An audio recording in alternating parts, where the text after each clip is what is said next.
Hey there movie fans, I'm John Andersen, and in leading up to the release of Dunkirk this July, I figured let's take a look back at Christopher Nolan's filmography, excluding the Dark Knight trilogy, as I want to save those films for a Batman series I want to do at a later date. With that out of the way, let's start with his first feature film.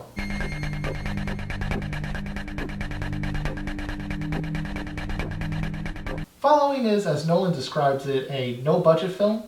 And if you're interested in hearing the director's thoughts on his first film more in depth, I highly suggest you check out the Inside the Crichton Collection interview by clicking here or down in the description below. And now's the part where I usually summarize the plot, but I figured you'd rather hear Nolan describe it himself as he was on the festival circuit promoting the film. And I'm here in Rotterdam for the film festival. My film is called Following, and I wrote and directed it, and it's up for a Tiger Award.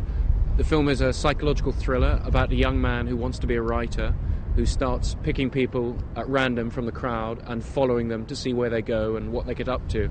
And the film is a thriller told in a classical sort of flashback structure that's non-chronological.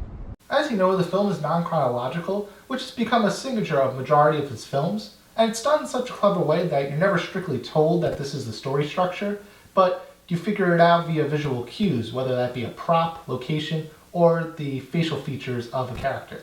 In my opinion, the story is the weakest part of the film, in that the first act is so captivating, it simply loses steam by the time we get to the second and the third act, where the later scenes simply aren't as fleshed out as the first act.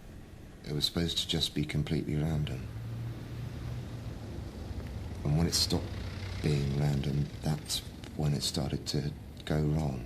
There are also two Easter eggs in this film, both that allude to Nolan's future films, one being a Batman symbol on an apartment door, and the other being the character of Cobb that shares the name of Leonardo DiCaprio's character from Inception. Following is an interesting little story that truly showcases the potential of Christopher Nolan's storytelling, directing, and his eventual trademark style. However, the story gets a little muddled towards the end as it feels really rushed, as well as a number of lighting and sound issues throughout. And that's why I think Following is just a good movie. But still, I feel if Nolan wasn't on a no budget, he would have been able to fix a lot of these issues, which I think he demonstrated in the film we'll talk about next month, Memento. So what did you think about Following? Do you agree, disagree? Let me know down in the comments below. Be sure to click right here to see my latest review of M. Night Shyamalan's Split, and click over here to see my latest series reviews on Spider-Man and Pirates of the Caribbean. Also, be sure to subscribe if you haven't already, and check out my social media links in the description below. Until next time, don't forget to watch the movies.